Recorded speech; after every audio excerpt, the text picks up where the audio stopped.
Bentrovati con la nostra rassegna stampa, vediamo quali sono i principali fatti di oggi sulle prime pagine dei quotidiani. Allora vediamo sul Corriere della Sera le principali notizie. Intanto partiamo da questa, dalla foto di Umberto Bossi che si è spento all'età di 84 anni. Addio a Bossi, il senatur che fondò la Lega Nord, una vita da leader, l'ictus non lo fermò e poi è stato l'ultimo rivoluzionario, l'articolo di Antonio Polito e poi con Berlusconi. Intese e strappi, il rapporto con gli alleati e soprattutto con il Cavaliere, e poi quel ribaltone che spinse l'Ulivo, i suoi rapporti invece con la sinistra, nell'articolo firmato da Walter Veltroni. E poi si parla naturalmente della guerra in Medio Oriente, nuovi raid sul gas, trema l'Europa, bruciati 420 miliardi, balzo dei prezzi, giù le borse, il Qatar, impatti sulle forniture anche per Roma, il piano per Hormuz vede l'Italia e altri 5 paesi pronti a inviare navi se cessano le ostilità, l'Iran intanto dice siete complici. Siamo alle battute finali di questa campagna referendaria, giustizia, scintille finali, si chiude la campagna, questa sera appunto scatterà il silenzio elettorale. Meloni va da Fedez, ospite del podcast del rapper, mentre Schlein in Rai spiegando le ragioni del sì e del no. E poi c'è un caso che agita le acque soprattutto all'interno di Fratelli d'Italia, il caso del Mastro, del sottosegretario alla giustizia, che finisce negli atti dell'inchiesta all'antimafia per i suoi rapporti con un uomo dei Senese, del clan.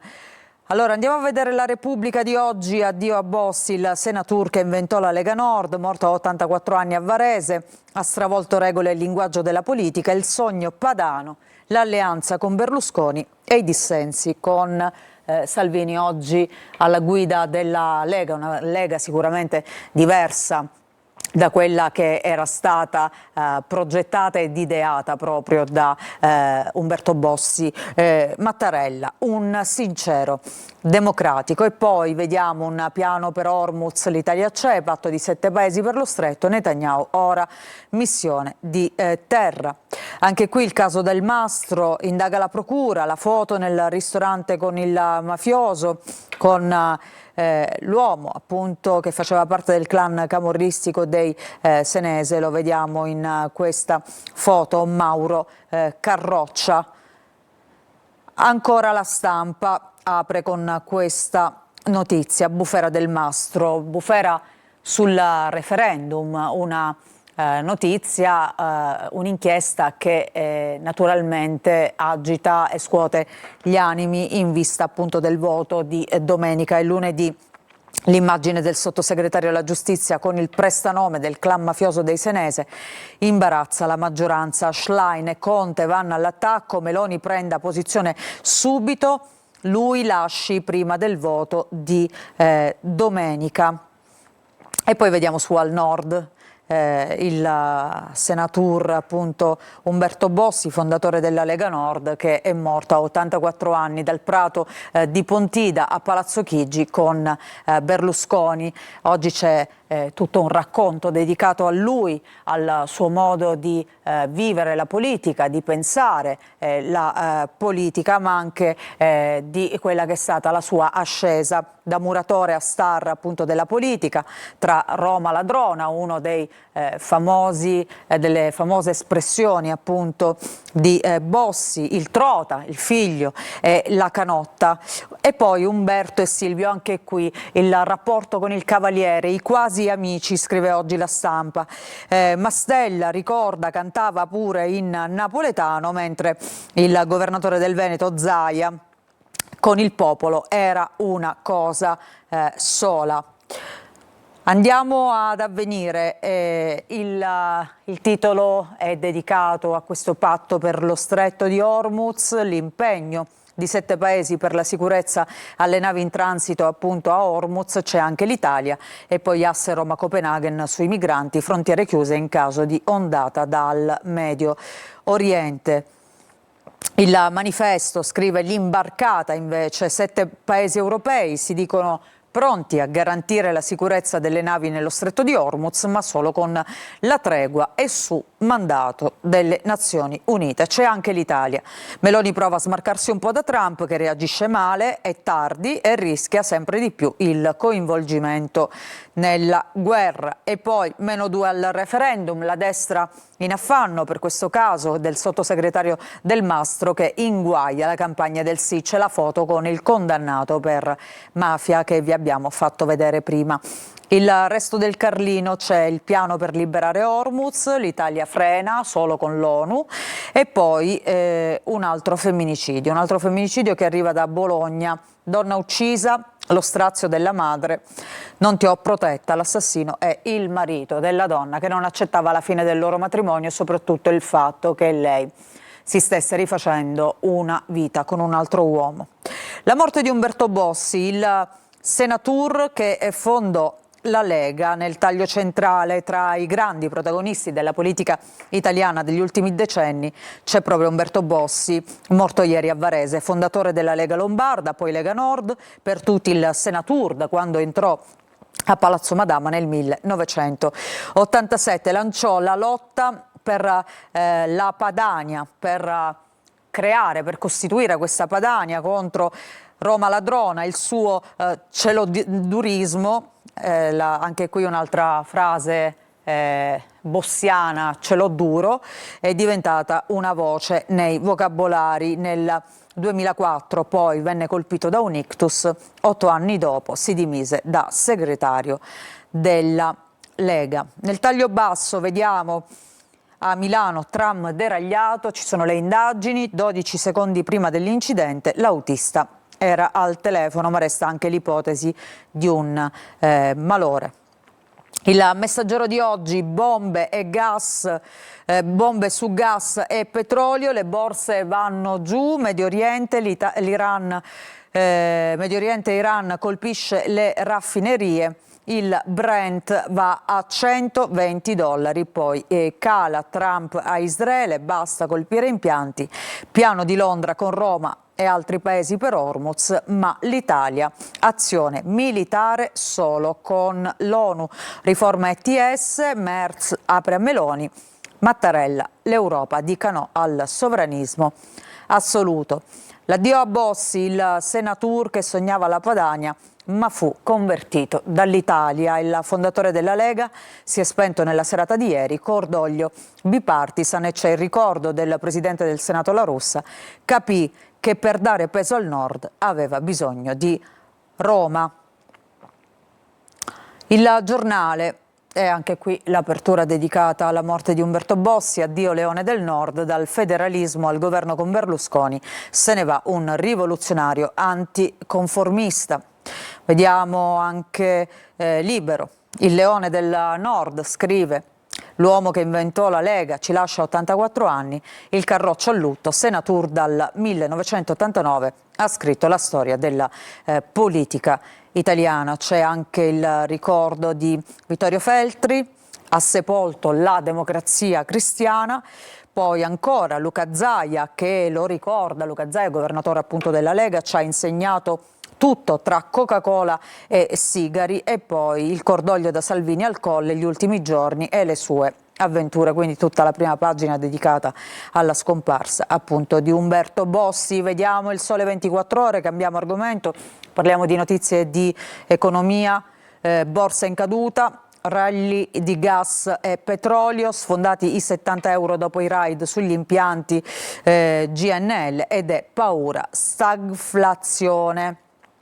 E poi gasolio, sconti del 12%, ma al debutto i prezzi sono in salita. Via ai controlli in serata, trasmessa alla Guardia di Finanza la lista dei distributori che non si sono adeguati a quello che è il decreto del governo che taglia le accise sui carburanti. Vediamo il Fatto Quotidiano con questa apertura già da giorni, appunto, che il Fatto Quotidiano si interessa al sottosegretario Dalmastro. Chi è mio fratello lo sanno tutti, solo Dalmastro no, parla Daniele Carroccia, zio della socia del politico che è appunto imparentata con questo esponente del clan dei Senese. La foto lo sbugiarda, è il 2023, il sottosegretario con l'uomo dei Senese, appunto Conte e Schlein chiedono che vada a casa.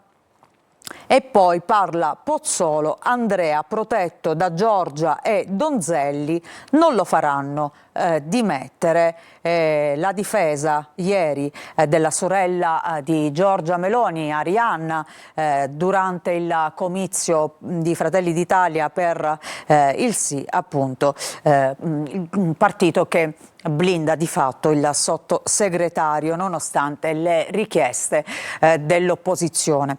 Vediamo la notizia del Mastro in foto col prestanome del clan, un'altra grana per il fronte del sì. Repubblica scova una foto risalente al 2023 del sottosegretario Del Mastro con il prestanome del clan dei Senese, nuova grana per il governo e la campagna del sì al referendum. Ancora, vediamo La Verità. Manca il gas, ma l'Europa non capisce mai un tubo. Il Qatar chiude i rubinetti. Il 15% del nostro metano è a rischio in seguito agli attacchi. I prezzi volano, compresi quelli dell'elettricità. Dopo il taglio delle accise tocca intervenire sulle bollette. A Bruxelles, invece di aprire il portafogli, difendono le tasse green e la Lagarde medita di alzare i tassi. E poi vediamo, a forza di tagliare i fondi e di favorire Big Pharma, ci hanno levato la sanità, sempre sulla prima pagina della Verità, nell'articolo di Mario Giordano. Nelle ASL comandano business e austerity, un nuovo libro spiega come il diritto alle cure sia sparito alla faccia della Costituzione. La Gazzetta del Mezzogiorno, a proposito dei tagli ai carburanti, alle accise, i furbetti del pieno, il taglio delle accise sui carburanti resta solo sulla carta, l'Italia si schiera per riaprire Hormuz, l'Iran complici. E poi vediamo referendum, Meloni insiste, se perdo non mi dimetto, e poi è bufera sul caso Del Mastro. Vediamo un'ultima notizia, in Puglia affitti brevi, basta abusi, la Regione studia una legge, ha avviato un tavolo di consultazione per regolare questo proliferare di bed and breakfast. Ci sono sempre meno case disponibili per essere affittate, perché la maggior parte di queste, la maggior parte degli immobili viene convertito in case vacanze o in B&B. Ci fermiamo per una pausa, ritorniamo tra poco con gli aggiornamenti dal nostro sito siciliaweb.it e poi ci occuperemo di tutti i fatti regionali.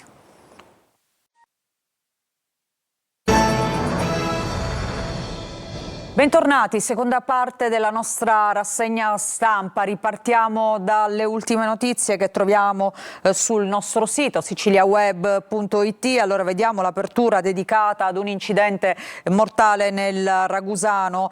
C'è un morto, incidente avvenuto sulla statale 115, strada chiusa in entrambe le direzioni. E poi vediamo irregolarità nella bonifica dell'amianto, sequestrato un edificio, siamo a Palermo, e ancora semi copiati e coltivati come ibridi di pomodoro. 4 denunce. Andiamo a vedere questa notizia per capire meglio di che cosa si tratta. La Guardia di Finanza di Ragusa ha sequestrato oltre 30.000 semi di pomodoro contraffatti, adesso c'è anche la contraffazione dei semi di pomodoro, è singolare, e ha denunciato i titolari di 2 aziende agricole, di un vivaio orticolo e di una ditta sementiera, coinvolti a diverso titolo nella filiera produttiva e distributiva operanti a Vittoria e a Gela. In un'azienda agricola di Vittoria sono state trovate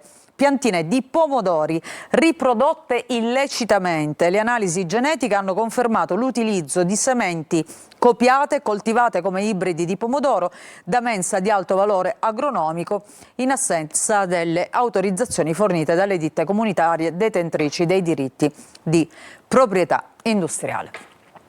E adesso ritorniamo invece alla lettura dei quotidiani che oggi sono in edicola. Ripartiamo dalla prima pagina di Repubblica Palermo, apertura dedicata al referendum, a queste ultime ore di campagna elettorale, ultimi appelli. Fratelli d'Italia precetta assessori e deputati, sbardella a Palazzo d'Orléans, il centrodestra tenta la mobilitazione social per il sì e poi c'è l'intervista a Provenzano del PD, se passa questa riforma niente più inchieste sul potere in Sicilia.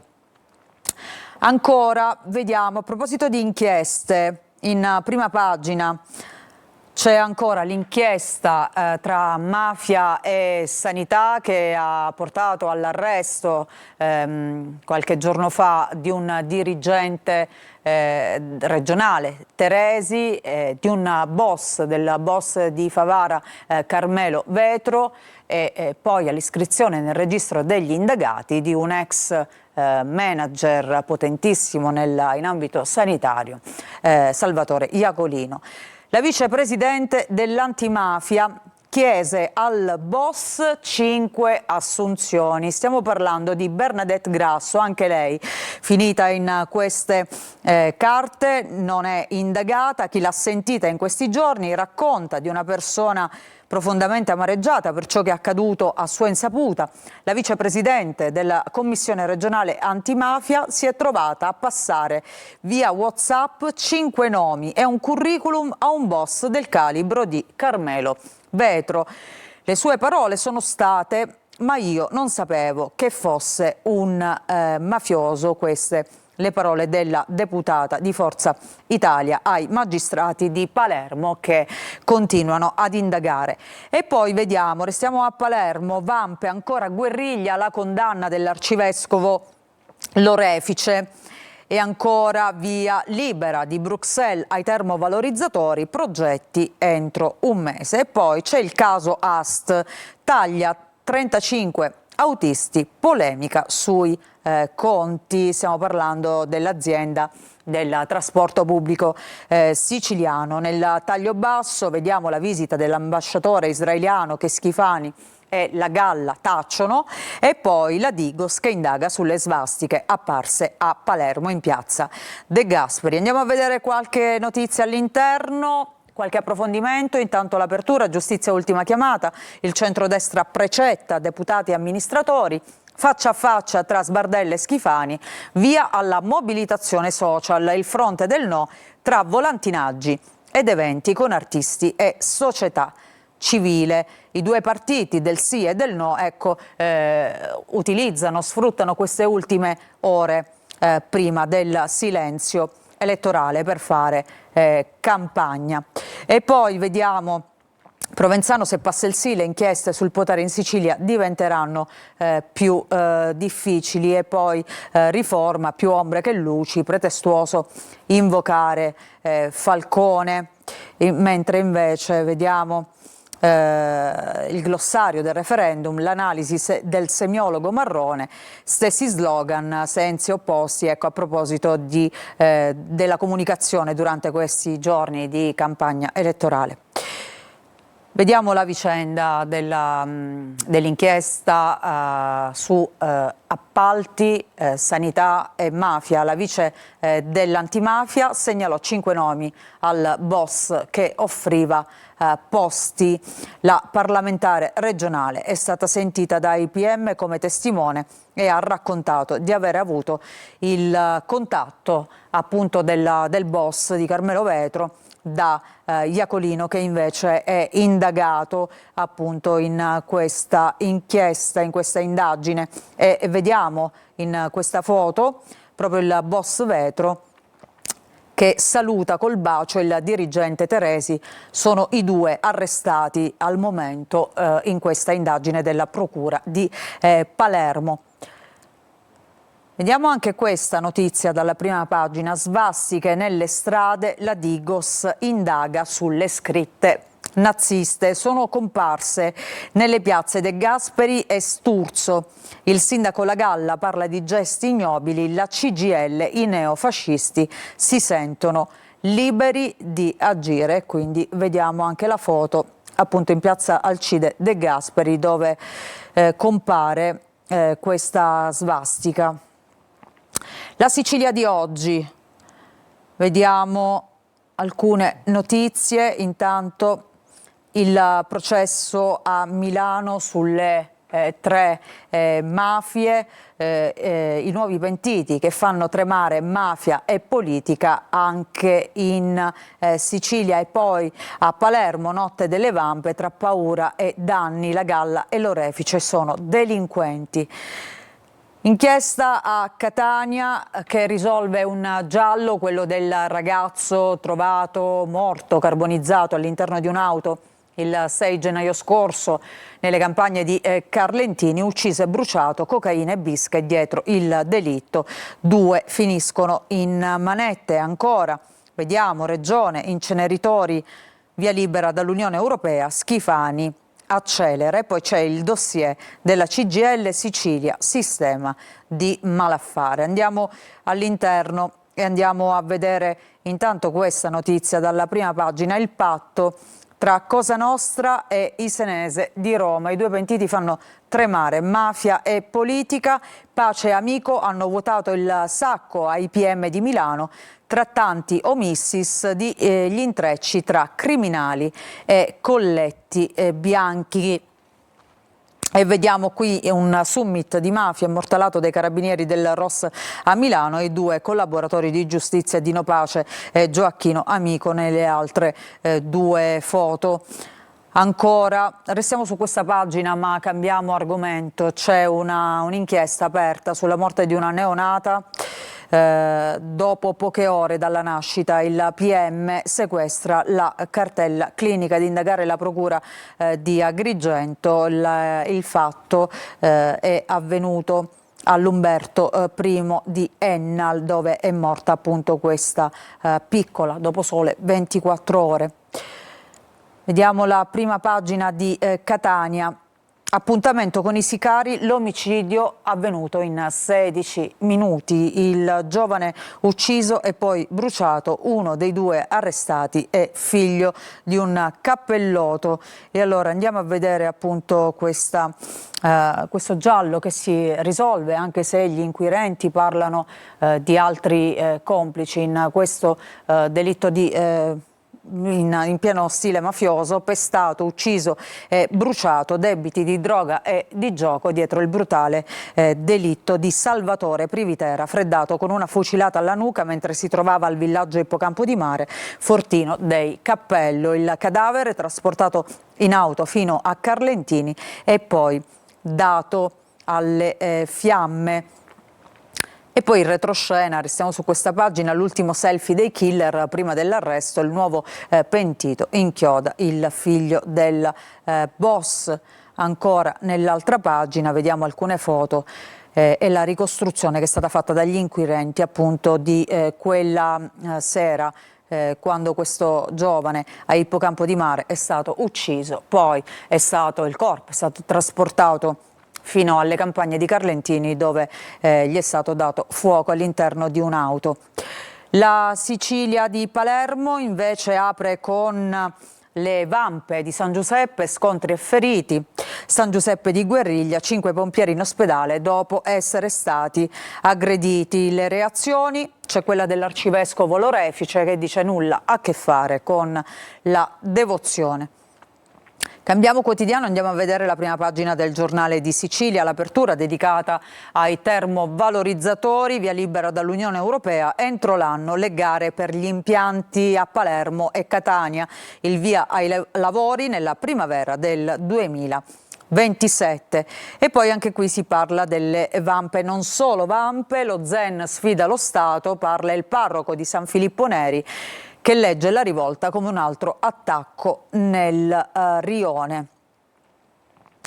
Ancora la Gazzetta del Sud, ultimo quotidiano che vediamo, e allora andiamo nel taglio centrale. A proposito di femminicidi, si parla ancora in prima pagina del femminicidio di Daniela Zinnanti, la cinquantenne che è stata uccisa dal compagno che avrebbe dovuto indossare un braccialetto elettronico che però non era disponibile. Allora, a proposito di braccialetti elettronici, vertice in prefettura, un comitato per l'ordine e la sicurezza con magistrati e forze dell'ordine dopo appunto il femminicidio di Messina. Ancora qualche notizia, allora torniamo a questa: gli affari a Milano di Messina Denaro, retroscena rivelati da 2 pentiti. Lo scenario è emerso ieri nel corso della prima udienza del maxi processo con rito ordinario che vede alla sbarra 45 imputati sotto accusa il patto tra le 3 mafie in Lombardia. E spunta anche il nome di Messina Denaro. Ci fermiamo con questa notizia, grazie per averci seguito, vi ricordo che la rassegna stampa ritorna domani mattina.